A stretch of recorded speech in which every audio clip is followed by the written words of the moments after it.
Hey friends, so here we are trying to make another video for comment. Someone who left a comment. So the little boy was asking, can you build a formation for Seondeok Queen at the power of 1.2 million on a level 10, only full 9 troops? So yes, I can. Let's get to work on that, shall we? Okay, so it doesn't really matter. Minor full 10s, if you have 9s, you can copy this same form and it'll help. So we're going to break down Seondeok a little. So right off the bat, Seondeok has a super power boost and gives a lot of damage to things. Seems like it's mainly like ballistas and meteor golems and sacred swordsman or yashas, some things that it just right off the bat everyone does a lot more damage for a couple seconds. Also, Seondeok heals really well, so not only that, she heals all the troops, so that's kind of nice as well. The stone golems for her are really difficult to kill for the opponent because they're invincible, you know, when they do the little smashing, and then also Seondeok's healing them, so the stone golems are really good to have.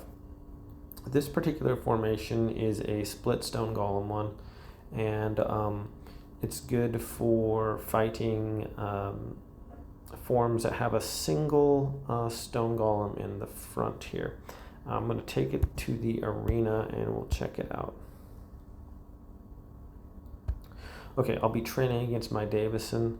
So if they have a single stone golem, generally this one, you have your orc hunters on the right and left. They'll hit it from the side, that stone golem, and the trick is to kill that stone golem as fast as you possibly can. So here we're going to hit the fight button here. The orc hunters hit it, the pirate ship stuns it, and it's dead. Right there, it's dead already. So the trick to win against Davison like this is you have to kill his pretty much the first one to kill the other's stone golem wins.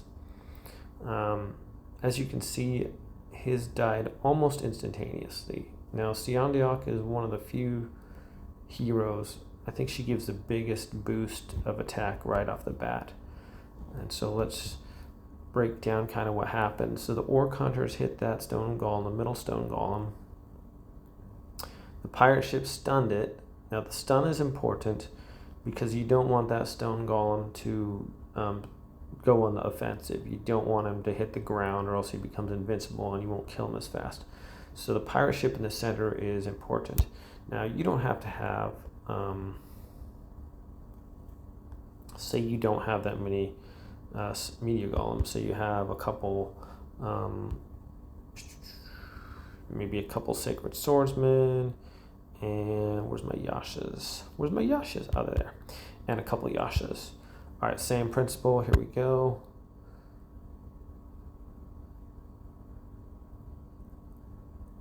And it's dead.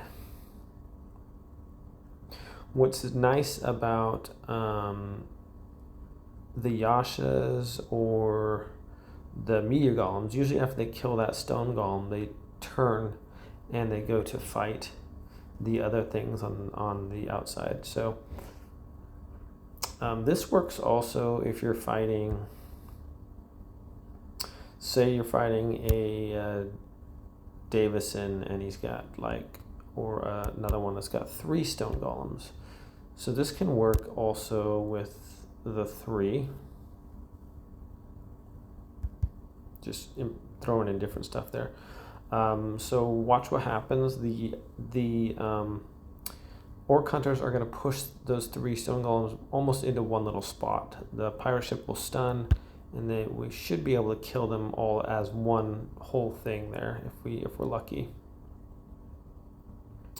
And did not get the kill there, but it didn't die as fast, but nearly as fast. And you can see the difference there. You have to pretty much take it out right away. So it's a little bit harder with 3 as with 1. Let's get all meteor golems in there and see if we can't kill it a little bit faster. Okay, there's the stone, and it's dead. So the meteor golem seems to do the fastest kill on it.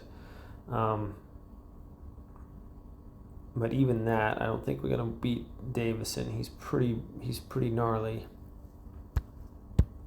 So, as you can see, get that back in there. This one's pretty effective. Now, also you can, if you can do a single stone golem and put that in the front. So a single stone golem is pretty effective for Seondeok. And we'll just take a look at this right here. Here we go. Same principle. If you have a single stone golem, we got it kind of wiped out there. But the single stone golem with Seondeok, you can get the enemy troops into a small little bunch, and like all the peltasts. And if you can get all the peltasts and everything to come towards, everyone's coming towards that center stone golem. And then if you can get your meteor golems to roll their meteors into all those peltasts, you can pretty much kill them all in just one shot. Obviously, you can kill a stone golem in one shot, so you can kill pretty much all the meteor golems as well. So it takes a little bit of figuring out, like, okay, is my opponent, he's got those pirate ships in there and stuff, they're going to take my guys out. So that's a couple different forms you can use. The split stone golem is good, and also the single stone golem. If you want, hey, you can do, like, if you want a little bit, maybe your stone golem's dying too fast, you want a little bit more defense up front, you can put 2 in there. It doesn't seem like the split stone golems or the 2 stone golems work as well as the singles, and I say that and that's going to make a liar out of me, so somehow, okay, we're kind of close there. So this is a really tough Davison form, and it's not easy to beat, but that is one thing you can do with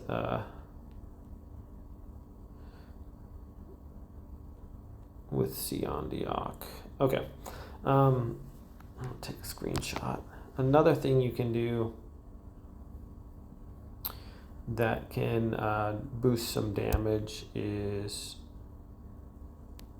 if you have, Seondeok can work with ballistas and give them a nice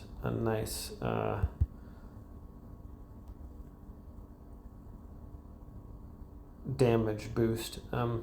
So you can also jump up your attack too.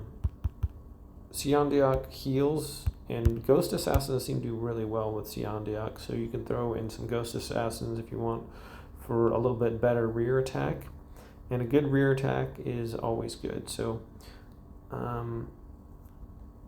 let's go ahead and pull out a couple pelts, and we'll put in some, let's just put in a wall of just something else you can do. Now, going against Davison, you don't really want to use ballistas because they just die.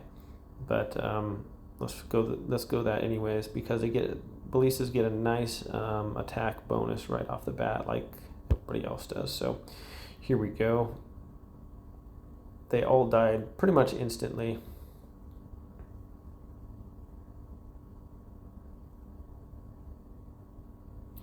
But I think they did some damage. Let's speed it up here, and we'll check out if my ballistas did some good damage there or not.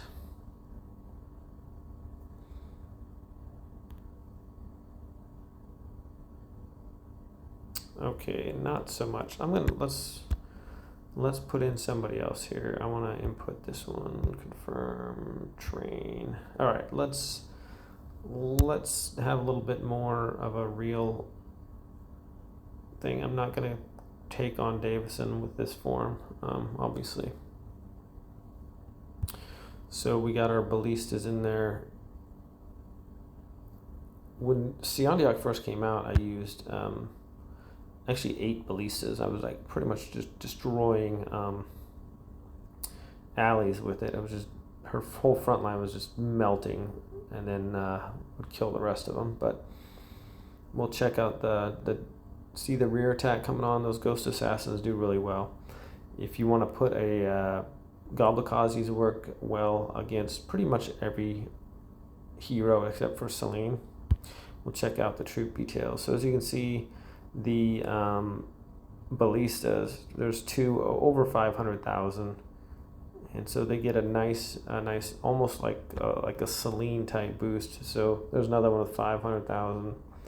So they do pretty good right off the bat. They can do a lot of damage real quick.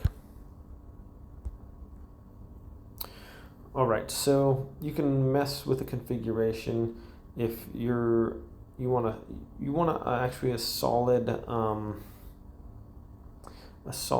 base. You don't want alley to strike the front of your formation generally.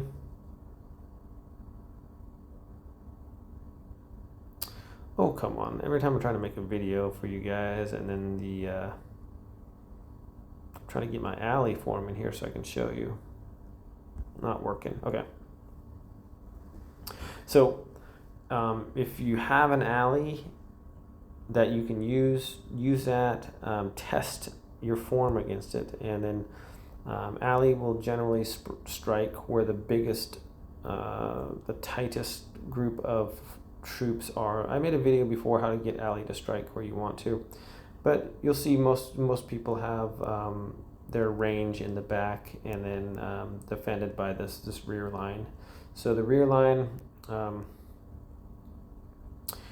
just different ways. I mean, if you could pull these guys out, if you find that your rear isn't holding very well, you can put in a couple of stone golems. You can put in pumpkin guards. A lot of people use voodoo dolls. They do a lot of damage, very consistent damage.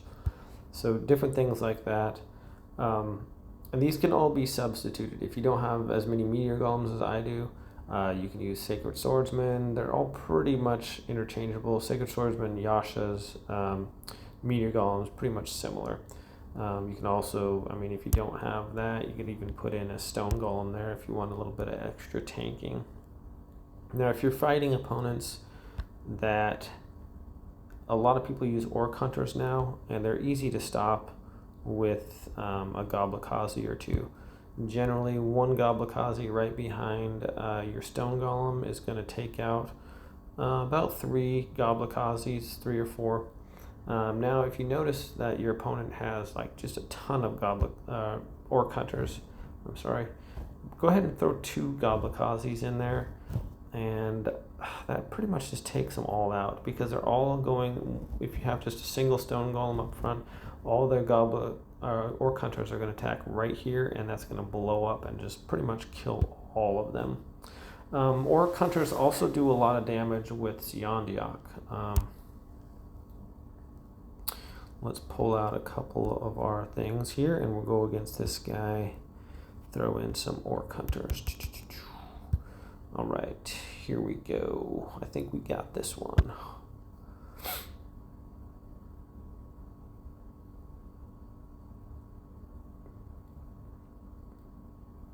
So the Orc Hunters get a nice damage boost right off the bat as well. They can hop in behind the enemy while the enemy is going towards your Stone Golem, and they do some good damage there, as you can see. Now we'll check out the damage report on these guys here.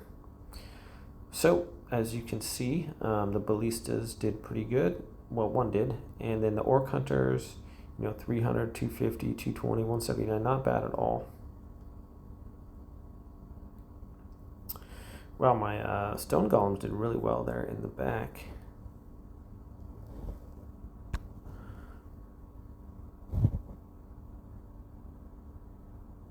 And you can see the Ghost Assassins. Check out the damage for the Ghost Assassins. 321, 320, 250, 250. So Ghost Assassins tend to do more damage with Seondeok than Magic Apprentices, it seems like.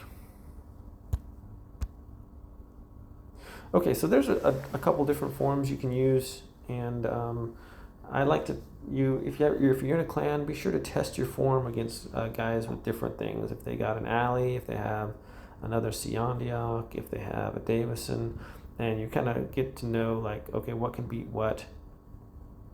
But there's some couple ideas you can use with the split stone golems, the orc hunters, and there's just so many different things you can do, guys. It's the main things are you want a solid front. You don't want to just stick like, oh, I'll put a ballista up here, and you know you're gonna die. So the main thing is you want a solid tank up front, maybe 2 or 3. Generally don't want to do more than that. You want a good rear attack, but you don't have to overdo it. And this game, there's some guidelines that seem the kind of unwritten rules that you want, but you can also mess with it, and a lot of people are coming up with some interesting forms and stuff, and some of them are pretty successful. So generally, if you don't have this many frost archers, you don't have to have frost archers. You can put archers, and you can get Taurus witchers do good damage as well. You can pull if your line isn't holding very well. Pull out a couple of these. Put in some Goblikazis. A lot of people like to pull out these back 4 and put in rear attackers. So put in something like that. And that way when the enemy's guys comes down, they're going to miss these 2 guys, and they're going to go right to this pirate ship and go on to him. So that's not a bad deal. And then this Goblikazi can come back here and blow up those attackers too. So let's check that out. This gives us a little bit more of a rear attack. And here we go.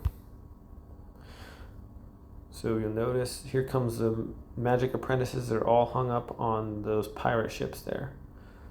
And look, just got wiped out. The pirate ship, the Goblikazis ran back there, blew up on them. The pirate ships turned through their boats and took them out.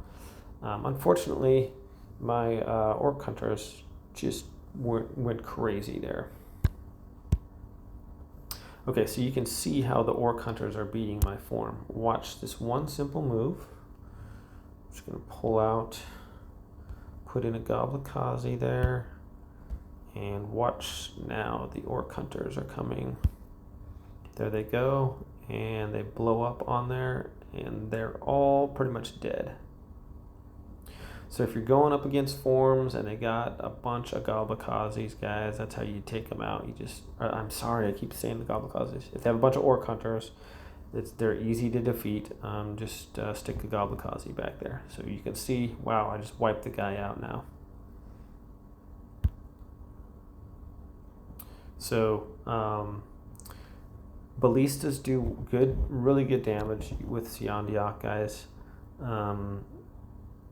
Magic apprentices and also ghost assassins tend to do a little bit more.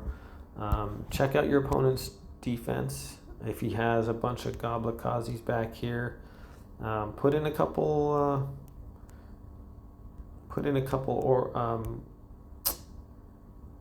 ghost assassins. They'll go back to the enemy's line and they'll take out the Goblikazis first, so your magic apprentices go to work. So it's nice not to always do, if you just do all magic apprentices and the guy's got a couple of Goblikazis back there, it can kill all your magic apprentices. But if you say you see a guy and he's got a couple Goblikazis, throw a ghost assassin in line with where it is in the thing. So if you see if it's this one, you would be like, oh, okay, I'll put a ghost assassin there, I'll put one there, and that way it'll take out those Goblikazis. And then when your magic apprentices get out, they won't be burning to death. So so just a couple ideas there. There's a lot of different forms you can mess with. I like to have stunning power up front, so you can mess with it like, okay, if I put like this, and then perhaps my magic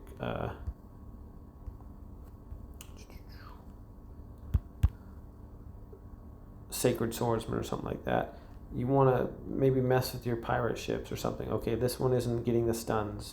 So what I like to do is I like to have it so, like, the enemy's coming, the first ship is thrown, it stuns their guys, right? Then right as that stun's coming off, maybe my meteor golems are going up, and then they're stunning him also. And then by the time that stun wears off, a pirate ship throws another ship, and there's another stun.